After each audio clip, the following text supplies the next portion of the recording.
আজকে সকাল থেকে এত বেশি বৃষ্টি, সবাই সন্ধ্যার সময় আমার হাতের মোমো খাওয়ার আবদার করছে, তাও আবার চিকেন মোমো। কিন্তু গাইস, মোমো বানানোর পরে যে এরকম হবে তা কখনো কল্পনাও করি নাই। যাই হোক, মোমো বানাতে চলে যাই। ও মাগো, তা ফ্রিজ খুলে দেখি কোনো চিকেন নাই, সব হয়েছে মাছের পোলটা। তো কি আর করার, পরে আমি নর্মাল ফ্রিজটা খুলে দেখলাম ডিম আছে। তো কি আর করার, ভাবলাম ডিম দিয়েই তাহলে মোমো বানানো শুরু করে দেই। গাইস, আমি মনে করি চিকেন দিয়ে যদি মোমো খাওয়া যায় তাহলে ডিম দিয়ে অবশ্যই খাওয়া যাইবে। কিন্তু আমি যে ডিম দিয়ে মোমো বানাবো এটা কিন্তু বাসার কেউই জানে না, সবাই জানে যে আমি চিকেন দিয়ে মোমো বানাবো। যাই হোক, আমি কিন্তু কাউকে বলবো না আমি যে ডিম দিয়ে মোমো বানাইতেছি। সবাই রিয়াকশনটা শেষে দেখার অপেক্ষায় আছি, তাহলে কিন্তু ভিডিওটা পুরোটা দেখতে হবে তোমাদের। আবার দেখি গাইস, ফ্রিজে কোনো সবজি নেই, শুধু আছে কয়টা বরবড়ি আর আছে কাঁচা মরিচ। তো এগুলাই আমি নিয়ে নিলাম। যাই হোক, তারপর দুইটা ডিম নিয়ে নিলাম, দুইটাই কিন্তু ডিম আসিল। যাই হোক, তারপর ফ্রিজটা আমি বন্ধ করে দিলাম আর দুইটা ডিম আমি একটু ঢং করে দেখাইতেছি। এরপরে আমি সব কিছু কাইটে নিছি, এখানে পেঁয়াজ, তারপরে বরবড়ি, তারপরে কাইটে নিছি কাঁচামরিচ। যাই হোক, আমার বাসায় যা যা ছিল তাই কিন্তু কাইটে নিছি। এরপর আমি একটা বোলের ভিতরে দিয়ে দিলাম ময়দা।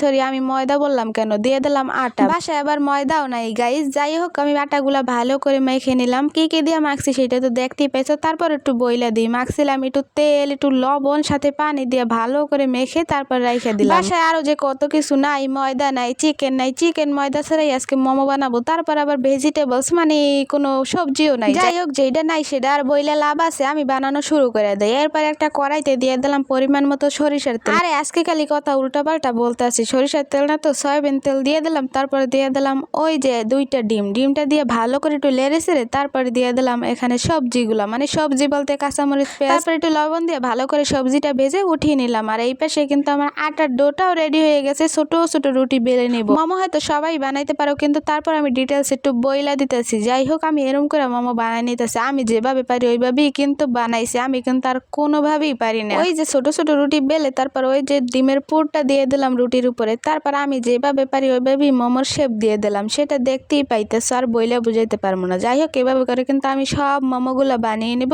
এক এক করে। গাইস, আমি যে কয়বার মোমো বানাইছি একবারও কিন্তু ফেল যায় না, এত বেশি মজা লাগছে। দেখতে যেমনই হোক না কেন, খাইতে মজা হইলেই তো হয়েছে, তাই না? দেখতে হয়তো বেশি মজা না, সরি কি বলি, মজা না তো সুন্দর না, দেখতে হয়তো বেশি আমি মজা বইলা লাগছি। কিন্তু তোমাদের বলে বুঝাবো কিভাবে খাইতে কি যে মজা লাগে আমার হাতের মোমো। কিন্তু আজকের মোমোটা কেমন হয়, সেটা কেমন লাগছে সেটা দেখতে হলে কিন্তু পুরো ভিডিওটা তোমাদের অবশ্যই দেখতে হবে। যাই হোক, তারপর আমি একটা বড় পাতিল বসাই দিছি, তার উপরে পরিমাণ মতো পানি দিয়ে, পানিটা যখন ফুটে আসছে তখন উপরে একটা ছাকনির মতো দিয়ে দিছি। তারপরে ছাকনির উপরে মোমোগুলা দিয়ে ঢেকে দিয়ে অনেকক্ষণ রান্না করে নিছি। ও মা গো, তারপরে দেখে উঠতেছেন, এরকম লেগে লেগে পড়তেছে। গাইস, আমি বুঝতে পারতাছি না আজকে এরকম হইলো কা, তোমরা জানলে অবশ্যই কিন্তু আমাকে কমেন্টে জানাই দিবা। যাই হোক, তারপরে আমি ভেঙে চুরি মোমোগুলা উঠাই লইলাম, কি আর করার, এভাবেই উঠানো লাগলো।